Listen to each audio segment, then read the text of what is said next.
On va reprendre La forêt des disparus de Olivier Ball. Chapitre 18. Charlie.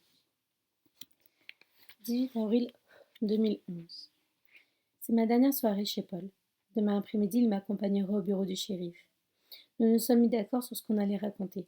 Il va expliquer qu'à la suite de la visite de Mackenzie à Owen, il est parti à ma recherche en forêt et m'a trouvé dans le bus abandonné, pas loin de chez moi.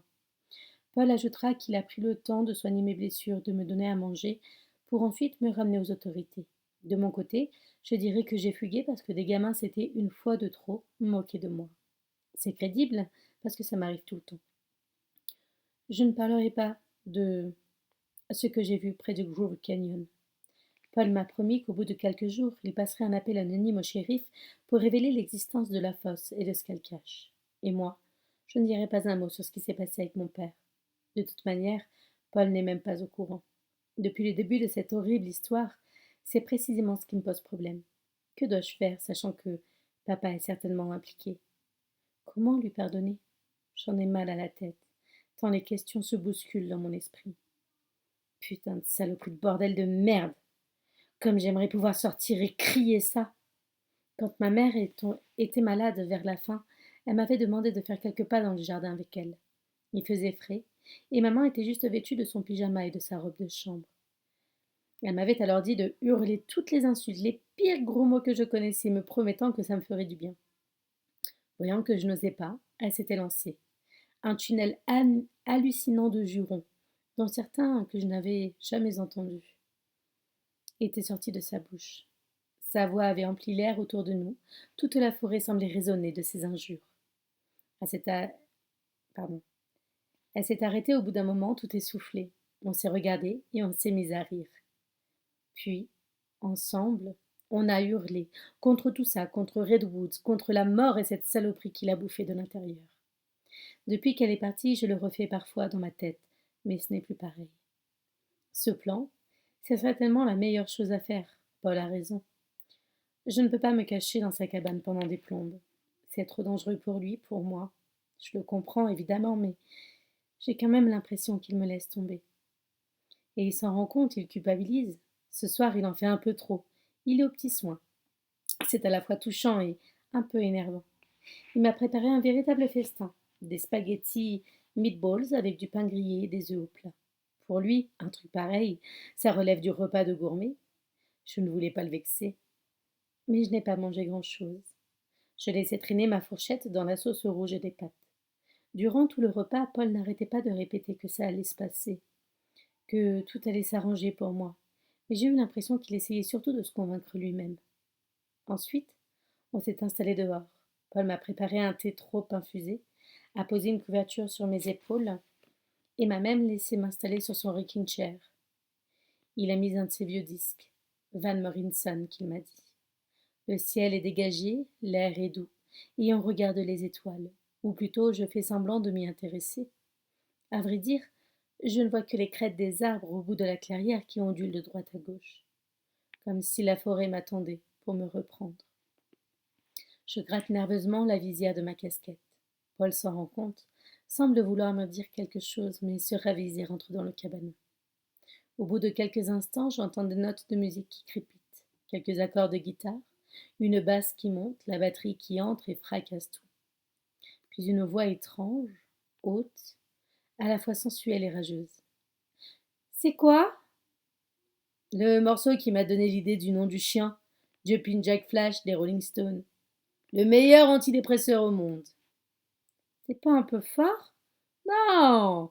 Les Stones, ce n'est jamais assez fort. Une personne qui en a bavé, qui est un peu paumée et différente, on dirait que... Ah, pardon.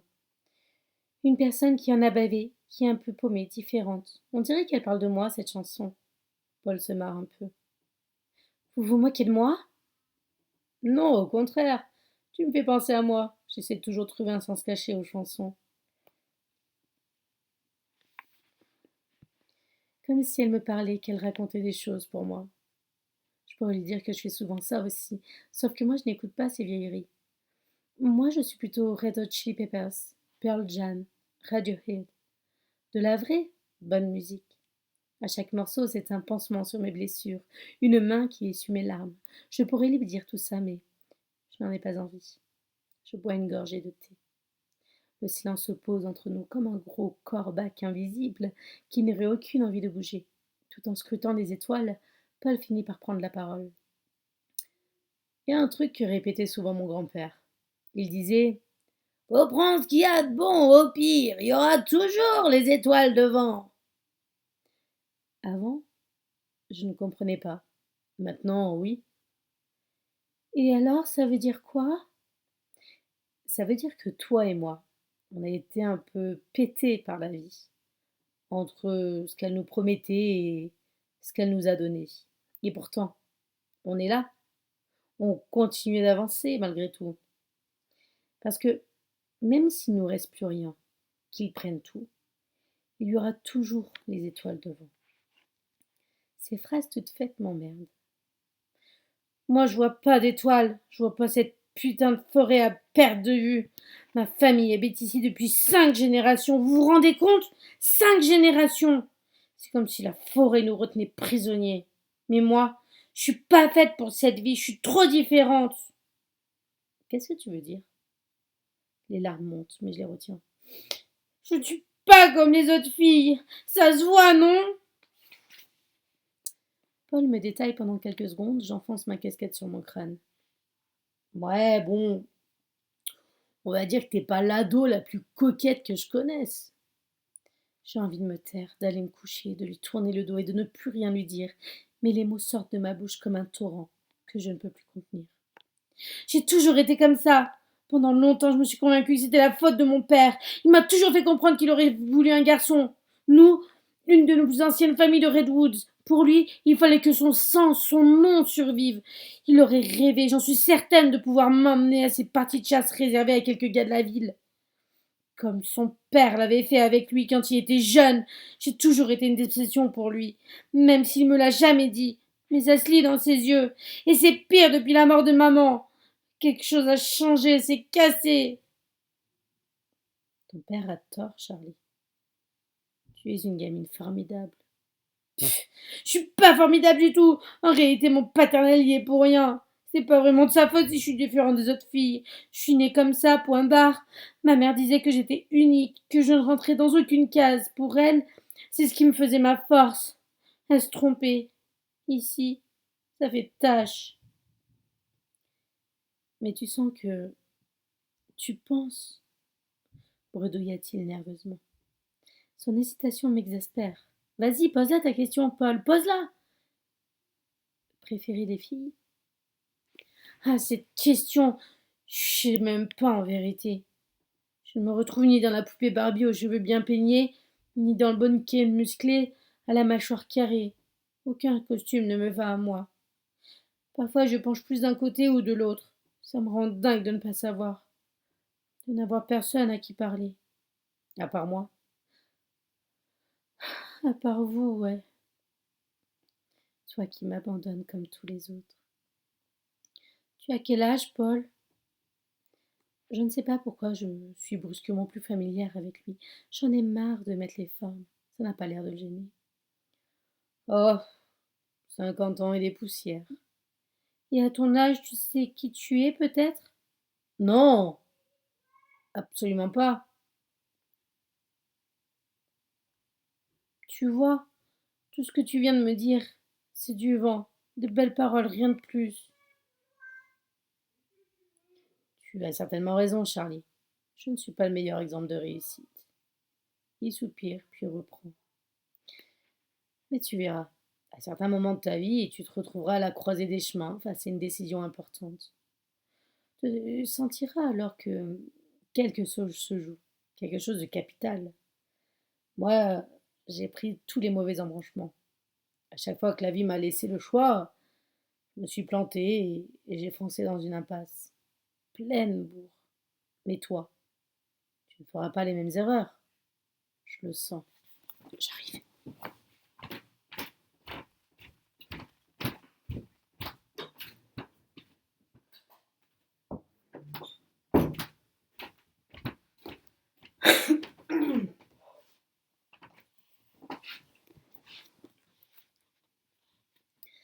Ça explose en moi, le besoin de crier, de rugir.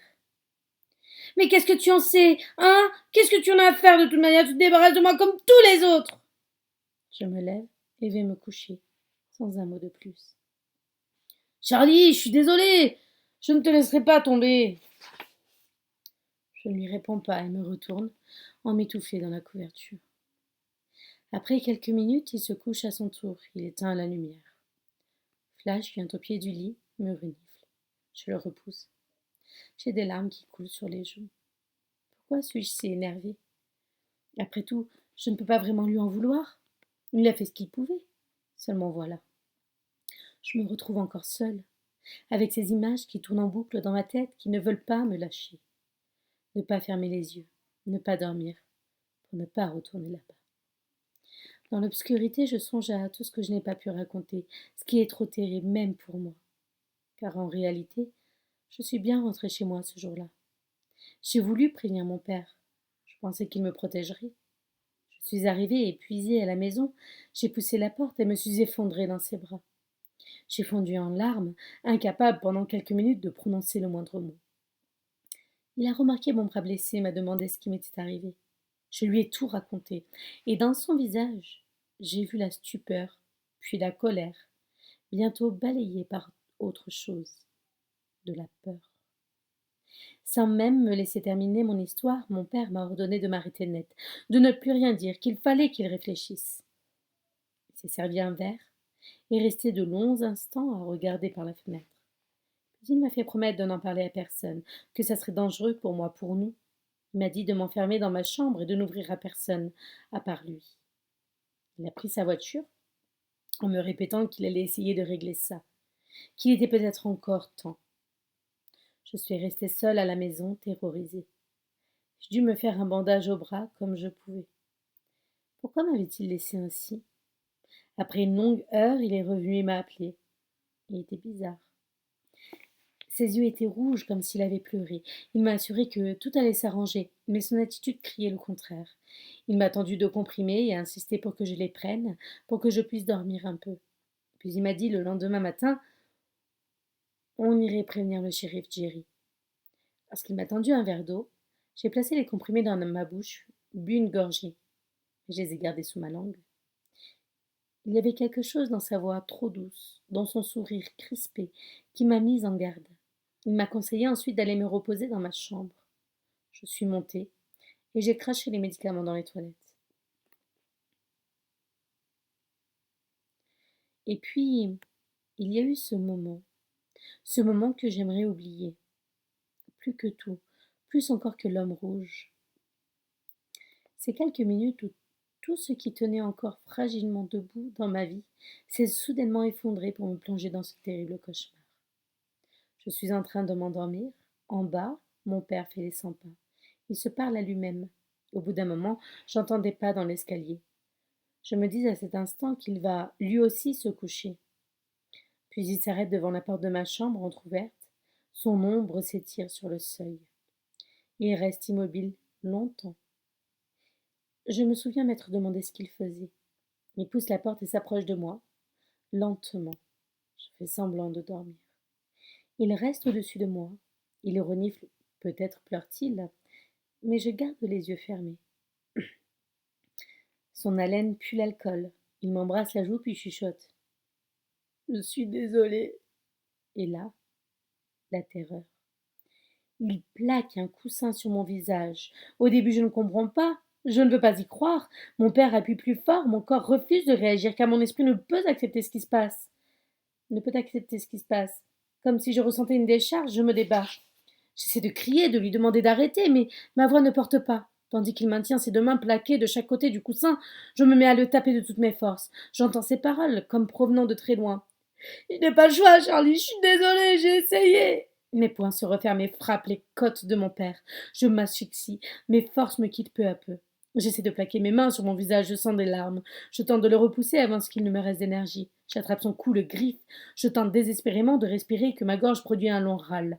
Puis une once d'air ne parvient jusqu'à ma bouche. Je ne sens plus mon corps. Mais je ne peux pas abandonner. En me débattant, j'ai fait tomber quelque chose au sol. Mon père retire brusquement le coussin avec lequel il a essayé de me tuer et s'éloigne, l'air épouvanté. comme s'il prenait seulement conscience de ce qu'il venait de faire. Je crache mes poumons et me redresse, les mains devant moi, prête à me protéger. Il lâche le coussin, tente de s'avancer vers moi, son nez coule, ses yeux sont gonflés par les larmes. Charlie, pardonne-moi. Je sais pas ce qu'il m'a pris, j'ai fait une erreur, j'ai eu peur. Je pensais que c'était la seule solution, mais je me suis trompée. Je ne ferai plus de mal. Je suis désolée. Il tente de prendre mon visage entre ses mains, je le repousse. Sors de ma chambre, laisse-moi. Il s'exécute. Je me rue sur la porte et ferme à double tour avant de m'effondrer sur la moquette en larmes. Le cadre qui était posé sur ma table basse gît au sol, brisé. À l'intérieur, une photo de ma mère, mon père et moi, en train de pique-niquer sur la plage d'Elders Beach. Peut-être a-t-il vu cette photo et il s'est rendu compte de sa folie. Qu'importe. Seule dans ma chambre, je me mets à frapper le sol. De toutes mes forces, le souffle encore court. Frapper, car une gamine de mon âge ne devrait pas avoir à subir de telles choses. Frapper, parce que pour moi, c'est cette ville qui nous rend fous. Du poison coule dans nos veines. Je tape à m'en blesser les mains, mais ce n'est pas grave. Ma décision est prise. Je dois partir. Mon père ne m'aidera pas. Il est, d'une manière ou d'une autre, lié à l'homme rouge, lié à ce qui est caché sous le grand séquoia. Et ça, je ne peux en parler à personne. Car c'est mon père, bordel. Il faut que je déguerpisse, que je me cache ailleurs, dans un endroit où personne ne pensera à venir me chercher, le temps de réfléchir, de savoir quoi faire. Et cet endroit, c'était chez toi, Paul. Je me retourne et regarde la silhouette de l'homme qui m'a accueilli, endormi sur le canapé. Je n'ai pas pu tout te raconter, Paul. Car même moi, j'ai du mal à comprendre ce qui s'est passé. Pourquoi mon père a-t-il réagi comme ça? Pourquoi a-t-il tenté de me tuer, moi, sa propre fille? Qui est-ce qui a pu le terrifier à ce point? Et pourquoi personne ne veut me protéger? Bon sang, je suis seule. Et l'homme rouge est là, quelque part, à ma recherche.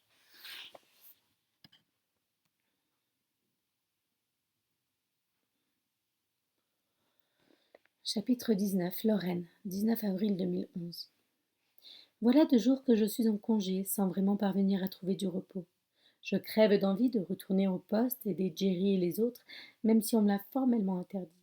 Le soir, le shérif m'appelle pour me tenir au courant de l'avancée des recherches. Il brode comme il peut, mais je sens bien qu'ils font du surplace. Pourtant, le temps presse. Je ne pense qu'à ça. J'imagine les silhouettes de Charlie et d'Emily s'enfonçant dans la forêt heure après heure. Et les arbres se refermaient sur elles. Hier après-midi, j'ai même retiré l'horloge du salon tant le tic-tac me rendait folle. J'ai profité de ma première journée à la maison pour y mettre un peu d'ordre. On a peut-être trop eu l'occasion ces dernières semaines. John a fait de son mieux pour me soulager, mais malgré tout, c'est le bazar. J'ai essayé aussi de me vider la tête.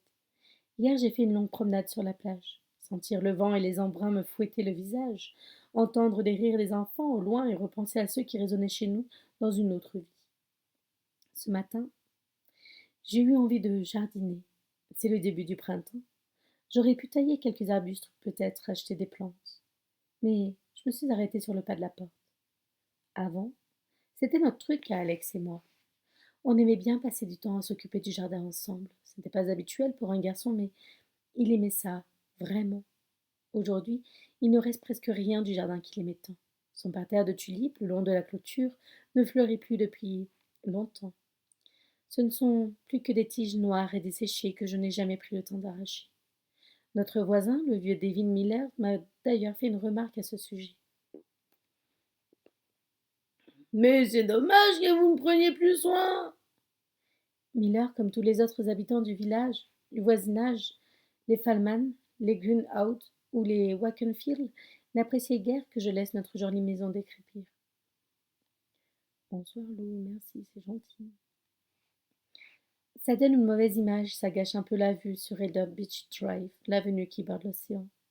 Eux, avec leurs villas rutilantes, repeintes tous les 2 ans à cause de l'air marin, leurs bosquets parfaitement taillés, leurs pelouses immaculées, leurs répliques du phare de Kellen, leur collection de bois flottés, leurs fauteuils Adirondack tournés vers la mer. Ça va bien, merci toi. Il faut que tout soit parfait toujours, même si un putain de tsunami revient comme en 1964 ou qu'une tempête s'abat sur la ville comme en 1986, il en restera quoi de leurs jolies baraques, de leurs jardins propés? Rien de plus que des lattes de bois à la dérive, des morceaux de toit flottants comme d'improbables radeaux. Et l'océan, vorace, prendra tout et recrachera derrière lui ce qu'il n'a pas broyé. C'est le début de soirée. John ne devrait plus tarder. Il avait encore quelques réunions à l'école où il officie en tant que directeur. J'ai essayé de préparer un repas décent, qu'on passe une agréable soirée ensemble. Ça fait tellement longtemps. On s'est tant éloignés, lui et moi. Deux inconnus qui se croisent, qui se parlent à peine. Comment en sommes-nous arrivés là? Comment combler ce vide, cet abîme entre nous? Est-ce même encore possible? Dehors, un soleil presque blanc s'efface derrière la crête des arbres. J'entends un frottement dans la véranda comme un petit bourdonnement. Là, en hauteur, je découvre un magnifique papillon de nuit. Il arbore de grandes ailes marron tachetées de pois blancs. Paniqué, l'insecte cherche la sortie et se heurte contre la baie vitrée. Qu'est-ce que tu fais là, toi? Allez, viens là. Alors j'approche mes mains, il s'échappe. Imbécile, je veux t'aider. Le papillon a filé dans un autre coin de la véranda et bute maintenant contre une poutre en métal. J'attrape un bol en verre pour l'y emprisonner et monte sur la chaise. J'approche doucement le récipient de la vitre. Mais, in extremis, le papillon se dérobe de nouveau et prend de la hauteur jusqu'au fait de la véranda, trop haut pour que je le secours. Merde à la fin. Le bruissement de ses ailes me rend dingue. Tu le fais exprès ou quoi? Vous le faites tous exprès? Je jette le bol au sol qui explose en mille morceaux. En ramassant les éclats éparpillés, je me coupe la main. Le sang se met à ruisseler le long de ma paume. À cet instant, je ne sais pas pourquoi. C'est comme une vague qui me traverse, me submerge. Les minutes filent, la lumière du soleil s'éteint, et moi, je reste immobile, avec ma main en sang. John vient d'arriver, et lorsqu'il remarque mes blessures, il attrape un torchon, qu'il enroule autour de ma main. La tête prise de vertige, je lui répète: le papillon, le papillon. Mais il ne comprend pas. Je reprends connaissance quelques minutes plus tard. Le visage de mon mari, empreint d'inquiétude, m'apparaît. Je lui montre le gros papillon et lui demande de le faire sortir.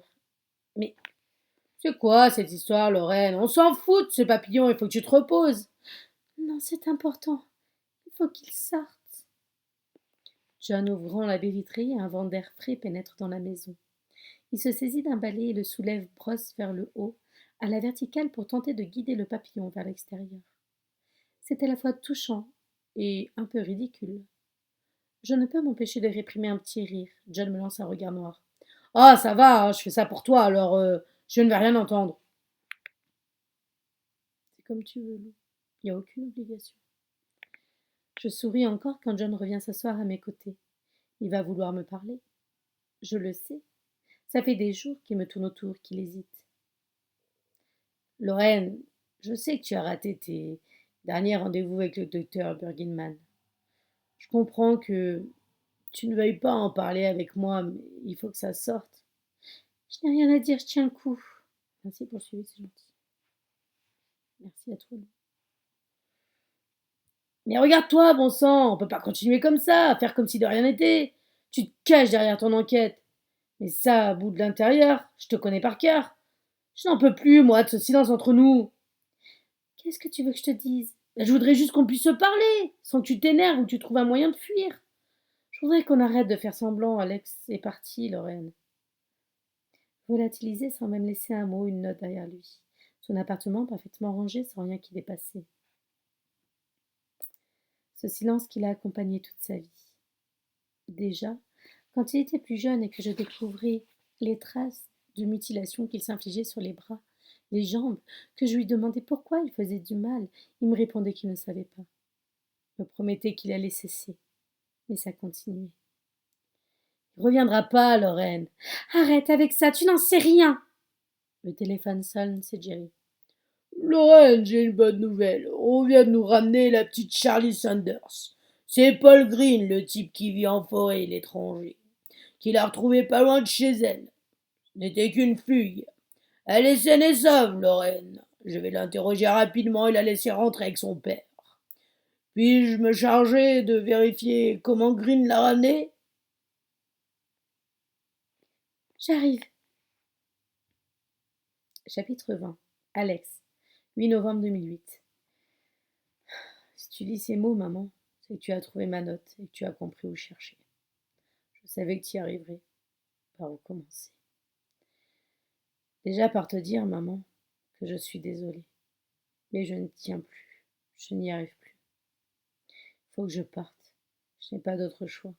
La peur, la honte, les regrets, je t'abandonne peut-être. Mais si je fais ça, c'est que je ne peux plus fermer les yeux sans revoir tout ce que j'ai fait, ni même me promener dans ma ville sans penser à ce qu'elle cache, là, tout au fond. J'espère que tu trouveras ce carnet. Je vais essayer de tout te raconter. Peut-être que toi, tu auras le courage de tout révéler. Moi, je ne l'ai jamais eu. Je voulais dire trop de choses, je voulais dire tout détruire. Tu as toujours été si forte et j'ai confiance en toi. J'avais 7 ans la première fois qu'ils m'ont emmenée. Pour toi, ça n'était qu'un week-end d'aventure avec d'autres enfants, comme il y en aura d'autres ensuite. Je m'en souviens. Tu m'avais préparé des sandwichs, de quoi manger pour 1 ou 2 jours. Tu trouvais ça génial que je passe un peu de temps avec d'autres gamins, moi qui étais si solitaire. Tu ne savais pas. Comment aurais-tu pu t'en douter? On m'avait promis que j'allais passer un week-end inoubliable. En réalité, c'était pour moi le début d'une descente aux enfers. Ils nous ont emmenés au cœur de la forêt, dans le baraquement qui, je l'ai appris plus tard, en avait vu tant d'autres avant moi. Ils nous ont expliqué que nous étions les enfants de Redwood, la nouvelle génération, que notre apprentissage prendrait du temps, mais qu'un jour nous serions prêts. Prêts à quoi au juste? Je n'en savais trop rien. Ce premier week-end, je dois l'avouer, je me suis amusée comme un fou. Il y avait 3 autres garçons avec moi, avec notre guide, c'est ainsi qu'on l'appelait l'adulte qui nous accompagnait. On a passé 2 jours formidables à explorer la forêt, à étudier les traces laissées par les animaux. Le soir, notre guide nous racontait l'histoire oubliée de la forêt, la légende des grands séquoias. On a organisé des chasses à l'homme aussi. Un enfant avait 5 minutes pour s'enfuir en forêt. Les autres gamins et le guide devaient ensuite le retrouver. J'avais adoré être terrifiée en me faisant poursuivre, puis sentir l'excitation, l'adrénaline en traquant les autres à mon tour. J'étais loin de me douter que ça avait déjà commencé. Troisième partie. Un tombeau de feuilles. Si tu quittes Redwoods, ni caveau ni linceul, point de mausolée, mais un tombeau de feuilles. Contine de Redwoods, troisième couplet, vers 1940. Chapitre 21. Paul. 22 avril 2011. Voilà 4 jours que j'ai ramené Charlie au shérif Mackenzie. Les dernières heures, la môme ne m'adressait quasiment plus la parole. Elle m'évitait, préférant rester dehors, sur le perron, à s'occuper de Flash. Elle s'était convaincue que je l'abandonnais. Depuis son départ, ce n'est pas aussi facile que je l'aurais cru. J'essaie de retrouver mes habitudes. Mais je pense beaucoup à elle, à nos moments ensemble, à ce qu'elle m'a dit, mais aussi à ce qu'elle m'a caché. Mon cerveau joue au flipper avec mes émotions. Un instant, j'ai peur qu'elle court un grave danger, que ce type masqué la retrouve, qu'elle ne soit pas en sécurité avec son père. Je me sens lâche, je me débecte un peu. La seconde suivante, je me persuade que je n'avais pas d'autre choix, et qu'après tout, ce ne sont pas mes affaires.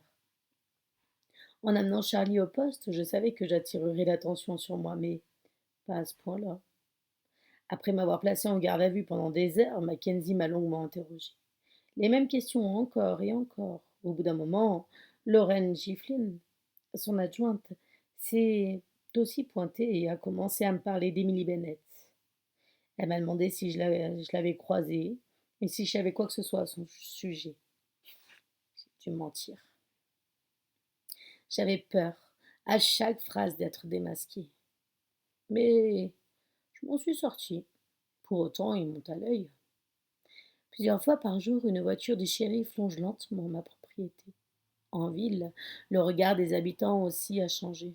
Avant, je provoquais de l'indifférence, au mieux de la curiosité.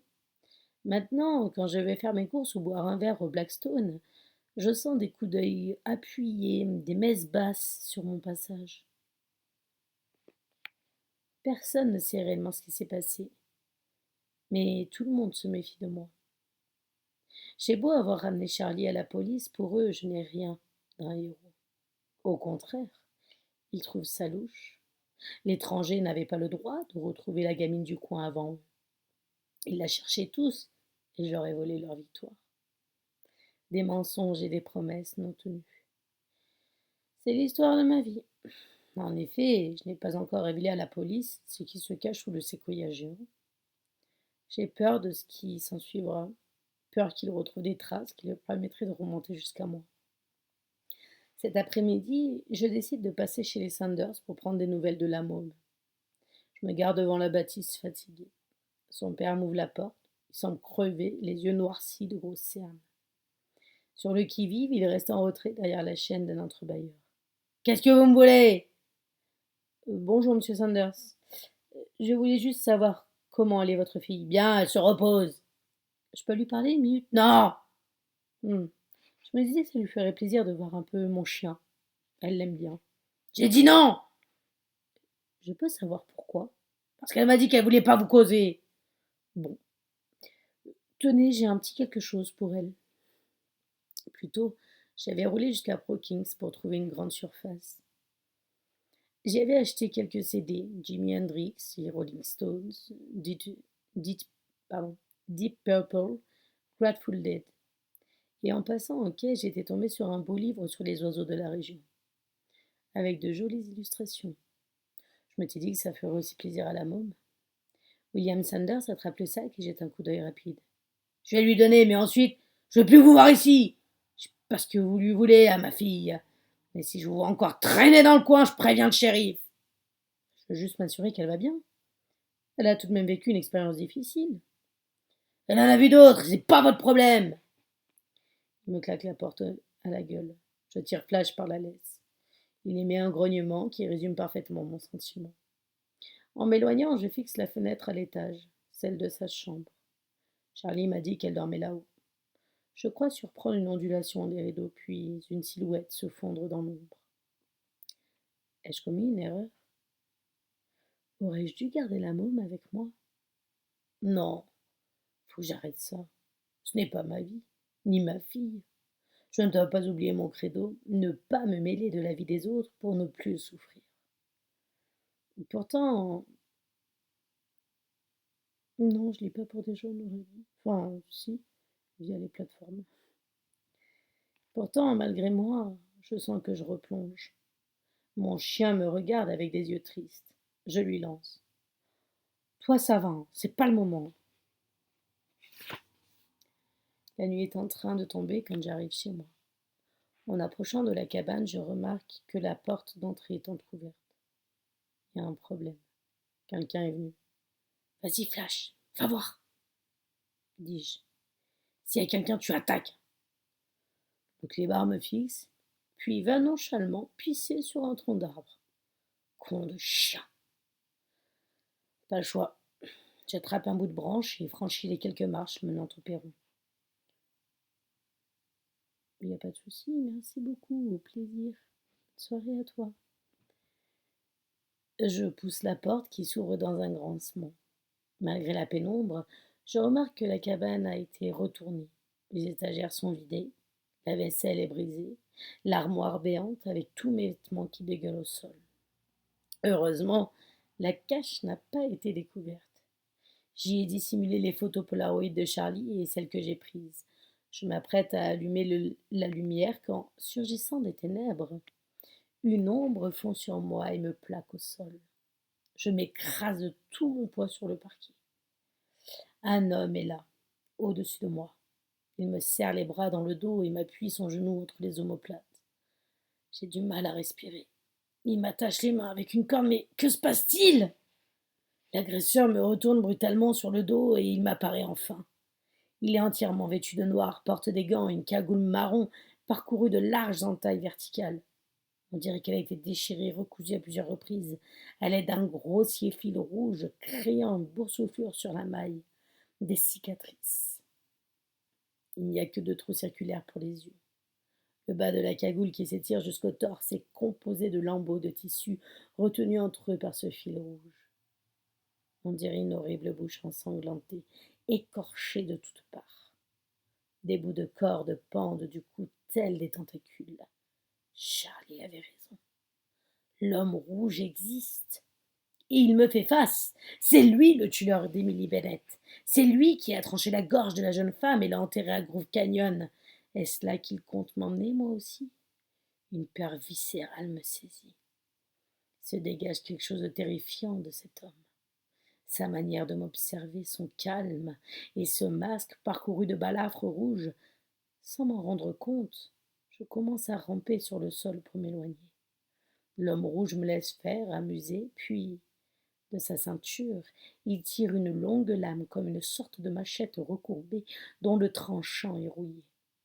Le pommeau est en bois, peut-être même sculpté dans une racine. La lame, elle, est couverte d'inscriptions que je ne parviens pas à lire. L'assassin commence à faire de grands mouvements de balancier avec sa lame, moins pour me blesser que pour m'effrayer davantage. La lame vient racler le plancher à mes pieds. Tandis que j'essaie de reculer, l'arme frôle mes semelles, arrache quelques échardes de bois. J'essaie de me lever, mais avec une précision redoutable, il me lacère le mollet. Je m'effondre. La porte est à moins de 2 mètres. Je la regarde fixement.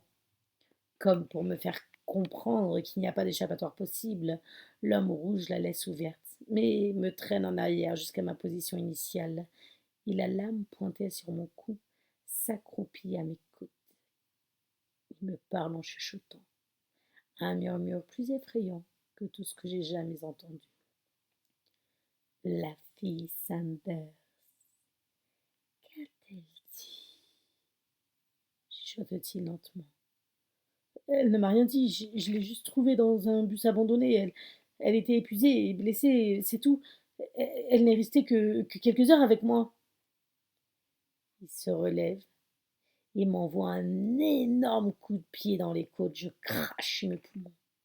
Tandis que je reprends ma respiration, Flash entre dans la maison et se dirige vers son écuelle, sans un regard pour moi. Aide-moi, mon chien, bon sang, mais aide-moi! L'homme observe l'animal sur le qui-vive, puis, voyant qu'il s'éloigne, se retourne vers moi. Ne mens pas. Qu'a-t-elle dit? Mais rien, je vous jure, je ne veux rien savoir. Il s'abaisse de nouveau, me tire les cheveux en arrière pour m'immobiliser et appuie son poignard contre mon front. Je sens le métal glacial sur ma chair. La seconde suivante, sans once d'une hésitation, il me lacère la peau. La douleur me foudroie comme une décharge. Il m'entaille profondément. Je crie à m'en arracher la gorge. La fille, qu'a-t-elle dit? Mais rien! Du sang me coule dans l'œil. Il va vraiment me crever ici? Il en est capable. Pour lui, je le sens, je ne suis rien. Qu'un morceau de barbac. Ce n'est pas un homme, c'est un démon. Merde, arrêtez! J'en sais rien, je vous en supplie, laissez-moi! Je ne mêle pas de la vie des autres. Qu'a-t-elle dit? Répète-t-il inlassablement. Il est tout près de mon visage. Sa cagoule sent la poussière et la mort. Il appuie encore sur ma tête avec sa main gantée et me scarifie le front une deuxième fois. La douleur, cette fois, est encore plus intolérable. L'homme rouge s'approche alors de la plaie et semble la humer longuement. Il relâche mes cheveux, passe ses doigts sur une rigole de sang qui coule sur ma tempe, puis l'emmène sous sa cagoule. J'entends un bruit de succion. Qu'est-ce qu'il fait, merde? Il goûte mon sang? Mais quel malade ferait ça? Tu n'as pas encore assez peur pour mourir. Au fond de moi, j'ai la certitude que c'est arrivé à m'achever ce soir, à même le sol, dans mon cabanon, comme si ma vie n'avait pour lui aucune importance. Mais avant ça, il va prendre son temps. Mais putain, arrêtez, je sais rien, pitié! Les enfants de Redwood ne connaissent pas la pitié. L'homme marque un temps, lâche son emprise et tourne la tête. Lentement, il se lève et s'avance vers Flash qui lèche son écuelle à l'autre bout de la cabane. C'est alors que je comprends ce qu'il va faire. Le monstre s'apprête à tuer mon chien sous mes yeux. Flash, pars, sors de la cabane, sors! Je crie dans un filet de voix. L'homme n'est plus qu'à 1 mètre de lui. Il marche le plus doucement possible pour pouvoir le surprendre, tandis que mon sang s'égoutte de sa lame. Flash! Dehors! Dehors! Le chien lève le museau vers l'homme rouge, qui n'est plus qu'à quelques pas de lui, puis vers moi, et de nouveau vers le monstre. En un éclair, il semble se transformer. Il tend ses muscles, relève ses canines, grogne. Je l'ai jamais vu comme ça. Il se jette alors sur mon agresseur et lui mord le bras. Le tueur, surpris, chute en arrière et lâche son arme. Malgré la douleur qui me cingle le visage, je me redresse, recule jusqu'au lit et tente d'arracher le cordage qui me retient en le raclant contre une arête du pied. À l'autre bout de la pièce, mon chien ne lâche pas son emprise, mais l'homme parvient à se dégager suffisamment pour s'approcher de sa machette. Les yeux fixés sur le combat, je frotte de toutes mes forces. Ça y est, je suis libre! La seconde suivante, je me jette sous le lit pour y récupérer mon vieux Colt 38 SW caché sous les lattes. Je vise l'homme, mais j'y vois mal, avec le sang qui me coule dans les yeux. Je fais feu. La balle vient se ficher dans une poutre du toit. Merde! L'homme se retourne vers moi, surpris. Je braque mon arme sur lui, mais Flash est aussi dans la ligne de mire. Surtout, ne pas se louper. Je tire de nouveau, la balle frôle l'épaule de mon agresseur de sa main libre. Il frappe le museau de Flash qui finit par le lâcher. Mais avant que j'aie eu le temps de tirer une 3e fois, l'homme agrippe son arme et prend la fuite. Une main collée contre mon front sanguignolant, je me rue à l'extérieur. L'homme rouge a disparu dans les bois. Je tiens mes dernières cartouches dans le vide et reste là, le bras tendu, à appuyer sur la gâchette mécaniquement, avant de m'écrouler au sol, perclus de tremblements. Dans le chaos de la cabane, je me précipite sur la boîte de balles et parviens à recharger mon flingue. Le canon encore chaud, plaqué contre le torse, je reste ainsi dans un coin de la maison, pendant de longues minutes. Flash s'approche et me lèche les mains. Je serre l'animal contre moi. Cet imbécile de Clébar vient de me sauver la vie. Il me faut une bonne heure pour reprendre mes esprits et soigner ma blessure en me collant un épais pansement en gaz sur le front. J'avale 4 cachets d'aspirine qui, je l'espère, feront un peu passer la douleur. Dans le reflet du miroir, je vois ma drôle de tronche, pétée de partout.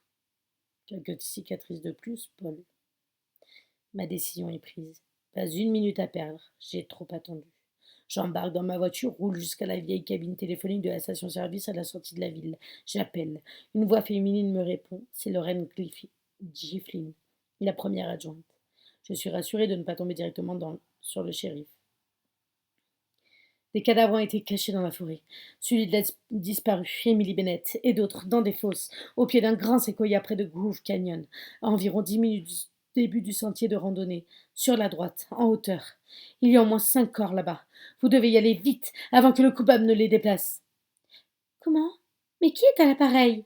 Sans lui répondre, j'ajoute. Il y a un tueur à Relouz. Faites vite! Mais qui? J'ai déjà raccroché. Je souffle, retourne derrière le volant de ma vieille country square. Je pensais en avoir fini avec tout ça. Je caresse Flash. Même lui ne s'en est pas sorti indemne. Il saigne un peu de la bajoue. Je te soignerai à la maison, mon vieux. En fait, je suis comme mon chien. Comme tous ces bâtards, ces sans race, ces parias. Il y a un moment, on s'est tellement pris de gueule dans... Pardon. On s'est tellement pris de coups dans la gueule qu'on finit par mordre. Sauf que nous, on ne lâchera pas. On ne desserrera pas la mâchoire. Plus vous nous frapperez, plus on enfoncera nos crocs. Moi, je suis comme ça.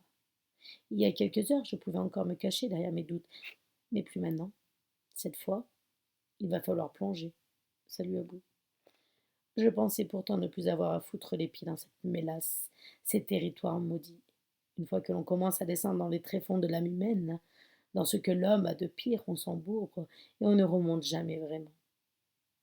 On n'est plus jamais pareil après. Un peu plus ébréché, abîmé de l'intérieur. Pas certain que cette fois je tienne le choc. Mais il y a la môme. Chapitre 22. Lorraine. 23 avril 2011. 5 cadavres, là, sous mes yeux. Il est 4 heures du matin. Les policiers sont en train de dégager les restes de terre de la dernière fosse. En découvrant le premier corps et les autres tertres, Jerry et moi n'avons pas hésité longtemps. Il allait nous falloir de l'aide. Par d'autre choix que de demander des renforts auprès du comté de Curie. L'équipe de Gold Beach, la plus grande ville du coin, nous a envoyé 4 de ses hommes. Mais surtout Harry Devlin, le médecin légiste en charge des interventions de toute la région, a été appelé sur la zone. Comme à chaque fois, Harry, râleur devant l'Éternel, a rouspété en arrivant ici au beau milieu de la nuit en nous montrant l'état de son pantalon et de ses chaussures neuves. Vous auriez pu prévenir qu'on partait en randonnée. Puis il s'est tué en découvrant le charnier. Harry a 30 ans d'expérience sur tout le comté, et de son propre aveu, il n'a jamais vu pareille situation. Au quotidien, nous avons l'habitude de faire appel à ses services pour des diagnostics de décès ou des autopsies. Le plus souvent, il s'agit d'accidents de voiture, de chasse ou encore de tests de sérologie pour détecter drogue ou alcool. Mais là, c'est autre chose. 5 cadavres. Il est encore trop tôt pour formellement les identifier, mais pour moi, aucun doute possible. Ce sont les 5 derniers disparus. J'ai reconnu immédiatement Emily Bennett. Ça fait des jours que je détaille les quelques photos d'elle que nous avons pu récupérer. Malgré l'état de décomposition avancée des autres corps, je n'ai pas trop eu de la peine à les identifier. Larry Lewis, Hélène Ramos, Ken Wong et Jerry Steller, les disparus de ces dernières années. De gros projecteurs ont été installés sur la zone grâce à un groupe électrogène qu'Owen et 2 autres hommes ont trimballé jusqu'ici. Harry, couvert d'une combinaison blanche, de gants en latex et de surchaussures, effectue des prélèvements sous les ongles d'Emily Bennett, tout en hurlant sur son assistant pour qu'il oriente mieux la lumière sur la dépouille. L'homme qui m'a contacté plus tôt dans la soirée pour me prévenir de sa découverte n'a pas laissé beaucoup de traces. C'est certainement lui qui a mis au jour le corps d'Emily Bennett. On a pu relever des fragments d'empreintes dans la boue de la sépulture. Des chaussures de marche avec des crampons épais, une grande taille. Rien de déterminant. Comment a-t-il découvert ces tombeaux? Comment a-t-il su ou creusé? Et si c'était l'assassin qui se jouait de nous? De l'autre côté des sépultures, un peu à l'écart, Jerry est en train de discuter avec Walter Slocombe, le shérif de Gold Beach. L'échange a l'air houleux, le ton monte entre les deux hommes. Walter veut à tout prix prévenir les autorités fédérales afin que l'affaire passe entre les mains de la police d'État. Jerry, lui, n'est pas d'accord. Il répète qu'on peut gérer ça, que c'est notre ville. Je comprends. Moi aussi, je veux trouver le salopard qui a fait ça. Hors de question que des inspecteurs de Portland, dans leur petit costard étriqué, nous retirent l'enquête et la traitent par-dessus la jambe depuis leur bureau douillet. C'est notre affaire, un point c'est tout. L'un des projecteurs a été placé contre le tronc du séquoia géant. Le voir ainsi s'élever sous la lumière blafarde le rend encore plus impressionnant. Je détaille de nouveau l'étrange symbole et l'inscription en dessous. Je n'ai jamais rien vu de pareil. En étudiant l'arbre, je découvre un autre élément. Tout autour du tronc, des amas de cendres ont été déposés sur des racines. Qu'est-ce que cela signifie? Quel rituel sordide s'est joué ici? Et le plus fou, le plus horrible, c'est ce qui a été fait au corps des pauvres victimes. On a tous du mal à encaisser. Owen, qui s'est assis un peu en retrait, a l'air complètement déboussolé. Ses mains tremblent légèrement. Au fond de ses yeux, il y a de la sidération, mais aussi de la peur. Rentre chez toi, Owen. Essaie de te reposer. Tu as bien bossé cette nuit. Euh, Tu penses qu'on va retrouver celui qui a fait ça, Lorraine? Je ne sais pas, je l'espère, oui. En tout cas, tu me diras, je ne lâcherai pas tant que je lui aurai pas mis la main dessus. En tout cas, tu me connais. Je ne lâcherai pas tant que je lui aurai pas mis la main dessus. Il acquiesce. Le regard dans le vide, il s'en va saluer les collègues avant de se mettre en route. Je m'abaisse auprès de la fosse où Harry termine ses prélèvements. Alors, Harry, Alors quoi? Tu veux savoir si je préférerais être au fond de mon lit plutôt qu'en tête à tête avec un cadavre? Bon, les 5 victimes ont toutes été exécutées en suivant le même modus operandi, une blessure de la région antérieure du cou avec une ablation de la tranchée cervicale, pardon. La trachée cervicale. La lacération est profonde, certainement réalisée avec une grande lame à vue d'œil, mais il faudrait que je confirme à l'autopsie. La lame devrait faire au minimum de 15 à 20 centimètres. tu penses donc qu'elle était vivante au moment où elle a été égorgée? Je sens bien que Harry, comme nous tous, est chamboulé. Il se planque derrière son verbiage technique. Sans aucun doute, oui. Il me montre le côté de la gorge. Je plaque une main contre mon nez. L'odeur près de la fosse est insoutenable. Tu vois, la section n'est pas très nette et régulière. Elle a certainement été faite par à-coups. Peut-être que la victime résistait, se débattait ici et là. La peau est un peu déchirée. Du coup, je pense qu'il ne s'agit pas d'un outil chirurgical ou d'une lame très aiguisée. On remarque aussi sur certains des 4 autres dépouilles, comme sur cette jeune femme, des plaies, des traces de coupures, d'autres endroits, souvent dans la zone du dos. Omoplate, arrière des cuisses, mollets. J'ai beau essayer de me concentrer, la puanteur me fait chanceler. On ne s'y habitue jamais à ça, Lorraine. Un mélange de cadavérine et de putrécine issus des corps en décomposition. Le parfum de la mort. Et encore, tu ne t'es pas trop approché des autres tombeaux. Tiens, mets ça sous tes narines. Il me tend un flacon d'huile essentielle de camphre. J'applique 2 gouttes sous mon nez. L'odeur pénétrante efface rapidement celle du cadavre. Au même moment, Harry attrape le bras droit de la victime. Et enfin, le pire, tu l'as vu toi-même, toutes les victimes ont subi la même mutilation. On leur a tranché la main droite.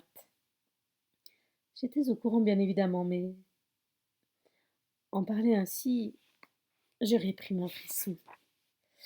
Et si je me base sur le cadavre le plus récent, celui de cette jeune femme, il semblerait que l'amputation a été faite post-mortem, poursuit-il. Il faudrait que je confirme cela avec les examens microscopiques, mais il n'y a pas de traces de réaction hémorragique ou inflammatoire sur les moyens de poignet, contrairement au cou. Et les mains tranchées n'ont pas été découvertes dans les fosses? On ne sait pas encore. Une fois qu'on aura fini de prendre toutes les photos et retirer le corps, on continuera à creuser, mais je ne berce pas trop d'illusions. Les mains ont sans doute été coupées pour être ensuite conservées. Comme des trophées ou des souvenirs. À ton avis, ils ont été dénudés avant ou après leur assassinat? Je ne suis pas certaine. Il y a des traces de terre, des micro-coupures sous la voûte plantaire d'Emily Bennett, comme si elle avait dû courir pieds nus sur la roche ou la terre. J'espère que les prélèvements donneront quelque chose, mais quand un corps a passé un certain temps sous la terre, c'est toujours difficile d'en tirer quelque chose. Tout ce qui pourrait devenir un indice est souvent brouillé par cette foutue terre. J'ai une autre question, Harry. Tu te demandes si la victime a été violée? Je hoche la tête. Je vais faire des prélèvements. En tout cas, en première vue, je n'ai remarqué aucune trace de déchirure.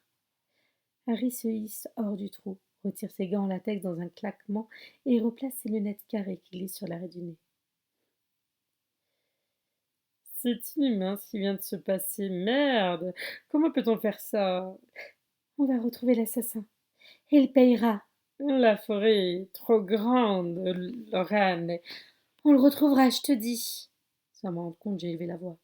Je te fais confiance. Bon courage pour la suite. Merci, Harry. J'ai un coup de chaud malgré la fraîcheur de la nuit.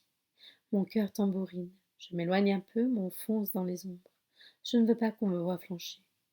Les mouvements des autres policiers m'apparaissent comme au ralenti. J'ai envie de vomir, mais ne crache que de la bile. Je voudrais prendre ma voiture et partir rentrer à la maison, retrouver John pour qu'il me serre dans ses bras, oublier tout ça, revenir en arrière juste quelques heures. Mais je dois me ressaisir, finir mon boulot ici et puis, une fois que les corps seront évacués, prévenir les familles des victimes. J'ai décidé d'attendre demain matin avant d'expliquer aux parents ce qui est arrivé à leur fille, à leur fils. Peut-être m'accuseront-ils de n'avoir pas su protéger leur enfant. Peut-être me diront-ils que c'était mon travail de les retrouver sains et saufs. Je reprends mes esprits.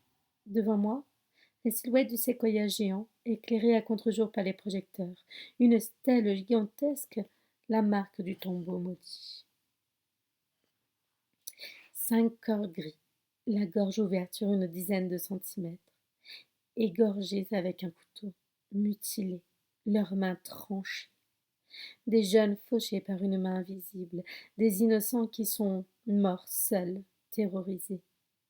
J'avais raison, et ça m'horrifie encore plus. Chapitre 23. Charlie, 23 avril 2011. Papa ne me laisse plus sortir. Il a peur. Il me répète qu'il fait ça pour mon bien. Mais je vais devenir tarée si je reste une minute de plus dans cette maudite maison avec lui. Mon père limite au maximum ses déplacements. Il se fait livrer nos courses à poser des congés. Depuis que je suis rentrée, il passe des journées entières à faire les 100 pas à l'affût du moindre bruit. Il a condamné la porte à l'arrière de la maison avec d'épaisses planches en bois et déplacé le gros fauteuil en cuir du salon juste devant l'entrée, ce qui a complètement rayé le parquet. Quand il n'épie pas aux fenêtres, il reste immobile des heures durant, son fusil sur les genoux, une bouteille à portée de main. Il ne veut pas que je retourne à l'école, persuadé que je cours un grave danger dès que je sors de chez nous. Mais moi, bordel, j'étouffe ici. Surtout ce sont ces silences qui me rendent dingue, mes questions qui restent sans réponse, son visage qui se ferme, il ne veut rien me dire. Le soir, à table, on mange sans échanger un mot. Il n'y a que le bruit de nos couvercles qui quiquettent sur les assiettes et ces longues gorgées de whisky. L'autre jour, alors qu'il faisait un tour dans le jardin, je me suis ruée sur la télévision. C'était l'heure des journaux, mais aucune des chaînes locales ne parlait de Redwoods.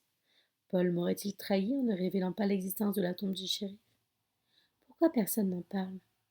Ça me rassurerait tellement de savoir que la police enquête sur l'homme rouge. Ça voudrait dire qu'il pourrait l'arrêter avant qu'il n'arrive, ici. Car il va venir. Je le sens. Hier matin, Lorraine est passée prendre des nouvelles. Papa a fait comme si tout allait bien. Mais il ne l'a pas laissée entrer. Il est sorti avec elle devant la maison. Comme la porte est restée entr'ouverte, j'ai pu écouter leur conversation. Il a dit que je me reposais, que j'avais été marquée par ce qui m'était arrivé, qu'il préférait que je sois scolarisée à domicile pendant quelque temps. Lorraine lui a ensuite demandé s'il était un peu calmé sur la bouteille. Ah oui, mais oui, bien entendu. C'est juste une mauvaise passe, a-t-il répondu. Alors que, derrière la porte d'entrée, gisait un tas de cadavres de bouteilles de son mauvais whisky. Avec le temps, papa s'est persuadé que le cancer de maman était de sa faute, qu'il aurait dû, qu'il aurait pu faire quelque chose pour l'aider à aller mieux. Mais ça n'explique pas qu'il ait sombré ainsi. Avant, mon père était un autre homme. Il avait beau être distant avec moi, je garde quand même de beaux souvenirs de notre vie quand nous étions tous les trois. Nos pique-niques l'été, le long de la plage d'Elders Beach, nos balades en forêt, où il pouvait nous parler de chaque espèce d'arbre. Il y avait aussi notre bateau, le Abby, en hommage au prénom de maman, qu'on n'a jamais réussi à mettre à l'eau. Il promettait de finir de le réparer un jour. En attendant, on passait nos week-ends en rade, entourés d'épaves. Pendant que papa bricolait sur la coque, maman et moi faisions semblant de naviguer jusqu'au bout du monde. Tout ça s'est envolé, comme quand on souffle sur les pissenlits et qu'on regarde les aigrettes s'éloigner en tournoyant. Notre vie, c'est ça aujourd'hui, une tige desséchée. Même moi, je me dis que j'aurais dû passer plus de temps avec maman. Les derniers jours, peu avant qu'elle nous quitte, je restais enfermée dans ma chambre. Je lui en voulais de mourir, de nous abandonner. Si j'avais su combien je regrettais ensuite de ne pas avoir été assez là, pour lui poser des questions, pour qu'elle me raconte sa vie avant qu'elle aussi ne s'envole à tout jamais, soufflée. Et papa, que reste-t-il de lui? Ça me fait tellement de mal à le voir comme ça. L'homme que j'aimais n'est plus qu'une ruine. Le corps habité par un autre que je ne reconnais pas. Sans parler de ce qu'il a voulu me faire l'autre soir. Mon propre père a tenté de me tuer. Il a beau me répéter qu'il regrette, que ça n'arrivera plus. Je n'arrive pas à en m'ôter de ça de la tête. Je ne peux pas rester ici. Papa me fait peur, même s'il me promet de vouloir me protéger. Je ne retournerai pas chez Paul non plus. Et cette maison que je déteste de plus en plus, comme une cage qui se resserre sur moi jour après jour. Chez Paul, il y avait quelque chose qui flottait dans l'air, une odeur de vieux bois, de cendres. Elle était partout accrochée au mur, aux vêtements, sur les poils du chien. Et je ne sais pas pourquoi ça m'a rassurée. Notre maison, elle ne sent plus rien depuis des lustres. L'odeur du parfum de maman s'est évaporée en même temps que son sourire et ses caresses. Je n'ai pas d'autre choix, je vais partir, quitter Redwoods à tout jamais, devenir quelqu'un d'autre, et essayer d'attraper au passage quelques graines perdues de pissenlit. J'ai préparé mon sac avec le Polaroid que j'avais trouvé dans un des cartons des affaires de maman. J'ai aussi un de ses anciens colliers, celui avec la perle en souvenir. Quelques photos de nous, un lecteur CD avec les disques que Paul m'a offerts et quelques autres à moi.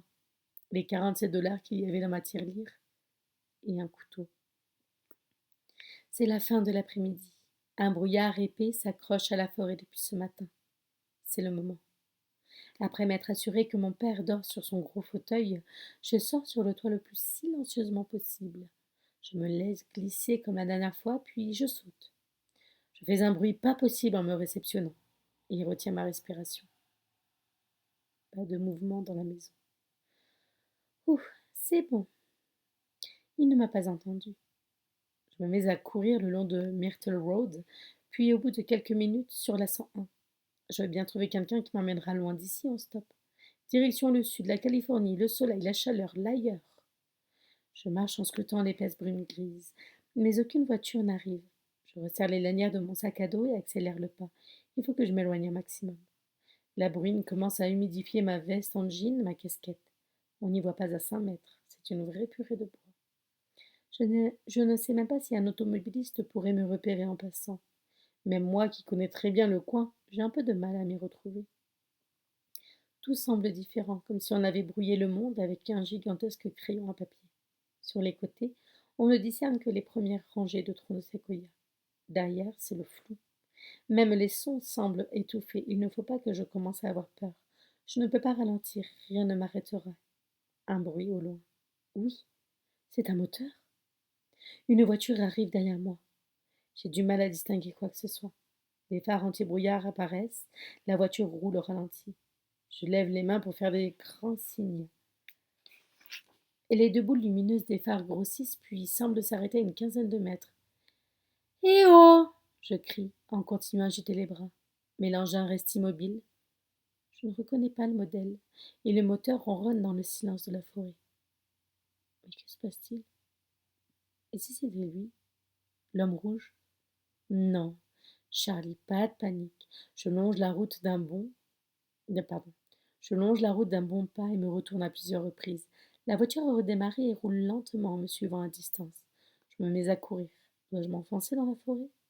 Mais avec cette brume, il est impossible de se repérer. Et lui aussi a l'air de bien connaître les bois. C'est certainement ce qu'il veut d'ailleurs. Me traquer? Encore? Non. Je dois rester sur la route et avancer jusqu'au prochain croisement, à moins de 1 kilomètre. Là-bas, il y a la station-service du vieux tanneur. Je pourrais y trouver refuge, appeler mon père pour qu'il vienne me secourir. Le moteur rugit derrière moi. Le conducteur s'amuse à me faire peur. Tout en courant, je sors mon couteau de ma poche et le tiens serré dans ma main. Ce n'est pas grand-chose, mais c'est toujours ça. À un moment, je glisse sur une flaque et me racle les mains sur le bitume trempé. Ce n'est pas grave. Me relever, repartir. J'ai un point de côté, mais je ne lâche pas. Je vois à travers les nuages d'humidité le néon jaune de la station-service qui clignote. J'y suis presque, je peux y arriver. Mais le bruit du moteur approche, il a compris, il accélère. Si je reste au milieu de la route, il va m'écraser. Je me déplace sur le bas-côté et me plaque contre un tronc d'arbre. Un tronc d'arbre, le couteau tendu devant moi. La voiture émerge du brouillard, comme si elle flottait sur le bitume. J'ai l'impression de voir les volutes de fumée s'échapper du capot marron. L'engin tourne pour rouler sur le bas-côté, ses roues s'enfoncent dans la boue. Le conducteur allume ses pleins phares braqués sur moi. Je suis aveuglée. Je passe une main devant mes yeux pour essayer d'y voir, mais je ne distingue que les éclats de métal du pare-choc. Derrière, ce sont les ténèbres. À cet instant, le conducteur se met à klaxonner sans relâche. Le son de la sirène me vrille les oreilles. Au bout d'un moment interminable, les phares s'éteignent. Le klaxon cesse. Une portière s'ouvre et une silhouette s'en dégage. Charlie, viens ici. Papa? J'abaisse mon couteau, m'approche, le cœur martelant contre ma poitrine. C'est seulement en arrivant à son niveau que je reconnais notre vieux pick-up Chevrolet. J'aurais dû me douter que c'était lui. Mais ma terreur et ce satané brouillard m'ont complètement fait perdre les pédales. Mon père est appuyé contre la portière, ses yeux sont rouges, son haleine pue l'alcool. J'ai envie de frapper le torse.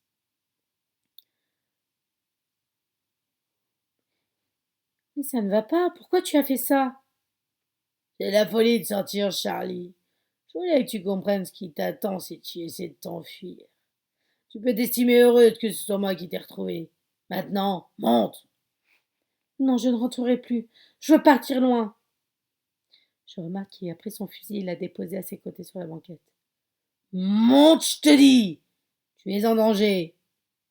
Il m'attrape le bras, je me dégage. Mais papa, on ne peut pas vivre comme ça dans la peur tout le temps. On n'a pas le choix, Charlie. Tout ça, c'est ta faute.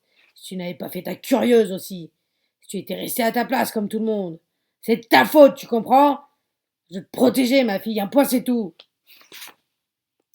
Laisse-moi partir alors. Emmène-moi dans une autre ville. Roulons tous les deux. Maintenant. Jusqu'en Californie, plus loin même. Non. Ni toi ni moi ne pouvons quitter Redwoods. C'est mon dernier avertissement. Monte. Et toi, tu me feras quoi si je refuse? Tu vas me tirer dessus? Non.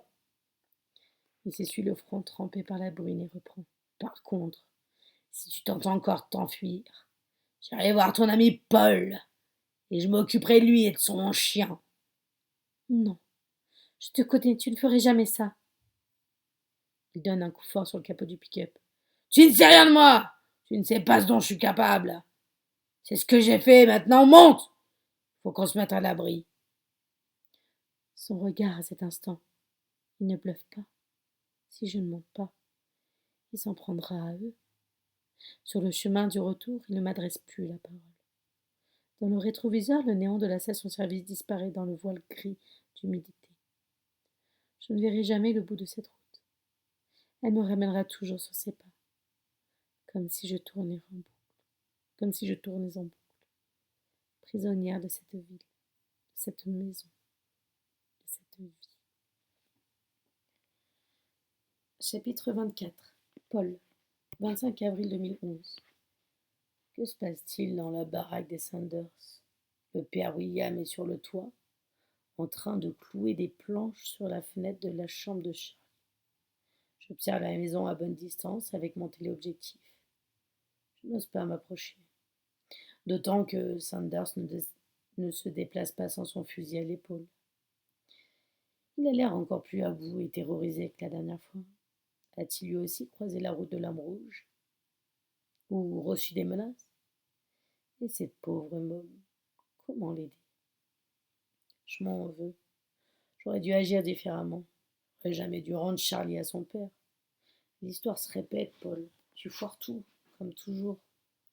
Quant aux tombes que j'ai trouvées sous le séquoia géant, l'information n'a toujours pas été transmise aux médias. Chaque matin, je me rue sur le marchand de journaux et détaille les unes des différents canards locaux. Au Blackstone, je demande à Kathleen, la marmaide, de monter le son quand des informations commencent à la télévision. Mais rien. Et c'est en train de me rendre fou. Dans la ville, personne ne semble au courant. La municipalité a fait suspendre de grandes banderoles et de guirlandes lumineuses annonçant les festivités du 150 de la ville. Déjà, les commerçants décorent les devantures de leurs boutiques aux couleurs de l'événement. Il y a un tueur qui rôde parmi nous et des cadavres dans les bois, mais on dirait que tout le monde s'en fout. Il n'y a que moi qui pense qu'on marche sur la tête. Je ne réussis pas à remettre de l'attaque de l'homme rouge. Je pensais que le fait de révéler l'existence du charnier m'aiderait à tourner la page. Et ça n'a pas réellement été le cas. Je voudrais me convaincre que j'ai le contrôle, que j'en ai vu d'autres. Mais l'angoisse qu'il revienne bel et bien, il me tord les boyaux. À la suite de mon agression, j'ai fait renforcer la serrure de la porte de la cabane. Je passe mes soirées terrées chez moi, les volets fermés. La journée, je m'attarde autant que possible en ville, au pub ou sur un des bancs de la petite place du centre, mon chien à mes pieds. Quand je rentre, je reste de longues minutes dans ma voiture à scruter le sous-bois, de peur qu'il ne surgisse sur moi. Chaque soir, je m'endors avec mon flingue sous l'oreiller et me réveille en sueur quelques heures plus tard, après avoir fait le même cauchemar. Je cours, mais mes pieds sont retenus par les racines du séquoia.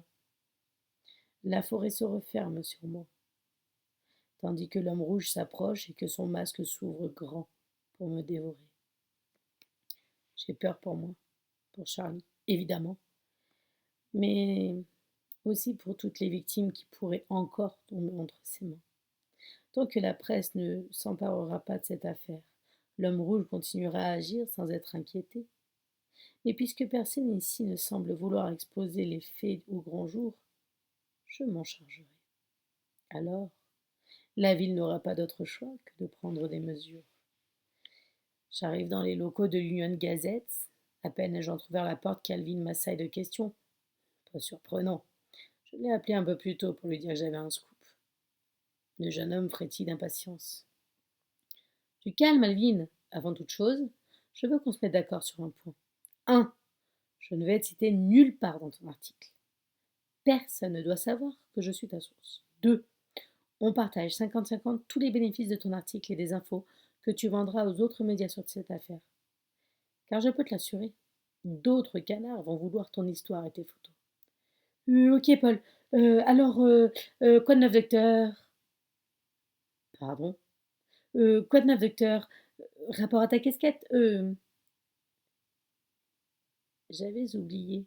À cause de ma blessure sur le front, je suis obligée de porter une casquette vissée sur la tête. La seule que j'ai dégotée dans mes affaires est rouge avec un visuel de Bugs Bunny. Déjà que je n'étais pas un canon de beauté, mais là on frôle le sabordage. Alvin, c'est du sérieux ce que je t'ai ramené. Le sourire sur le visage du journaliste s'efface. Il y a un assassin à Redwoods, et je pense qu'il a au moins 5 victimes à son actif. C'est lui qui s'en prend aux disparus. La police est au courant, mais n'a pas encore transmis l'information à la presse. Tu es rêvé d'un scoop? Je te l'offre sur un plateau d'argent. Dans l'heure qui suit, je lui raconte tout, en omettant sciemment de mentionner Charlie. Je lui laisse ainsi croire que c'est moi qui ai surpris le tueur et découvert les cadavres. Je lui fais la description la plus précise possible de l'homme rouge et de son masque terrifiant. Je m'essaie même à lui faire un croquis. C'est alors que je réalise que le motif sur la cagoule du tueur reprend en réalité celui découvert sur le séquoia. Cet étrange symbole d'arbre avec des branches comme des mains. Pour autant, j'évite de lui en parler. Je préfère d'abord creuser cette piste de mon côté. Pour étayer mes propos, je montre à Alvin les polaroïdes de Charlie et les photos que j'ai fait développer. En les parcourant, le journaliste affiche une mine dégoûtée, mais reprend vite le dessus.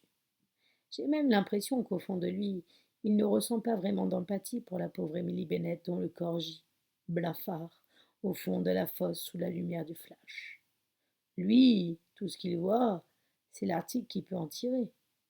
Il n'est pas tant question de cadavres que d'une histoire qui attend d'être racontée. Et d'un article qui va faire exploser sa carrière. Voilà un sentiment qui m'est familier. Moi aussi, bien entendu, j'y trouve mon compte. Une petite rentrée d'argent ne me ferait pas de mal, surtout en ce moment. Mais ce que je veux avant tout, c'est faire coffrer ce monstre et mettre fin à cette folie. Une fois que j'en ai terminé avec Alvin, je lui demande s'il connaît quelqu'un qui pourrait m'aider à en apprendre plus sur l'histoire de la ville. Sans hésitation, il me parle de Meredith Adler, conservatrice du musée des pionniers, situé sur l'île Kellen. Je lui passe un coup de fil pour convenir d'un rendez-vous. Elle m'invite à la rejoindre sur l'île dans 3 jours, à la fermeture du musée. En quittant l'Union Gazette, je passe devant le bureau du shérif. Alors comme ça, vous ne voulez pas que l'affaire des disparus sorte au grand jour? Eh bien, vous allez avoir une drôle de surprise. Je vous remercie à tous d'être passés. Je vous souhaite une agréable soirée, puis on se retrouve très vite pour la suite. Bisous, bisous.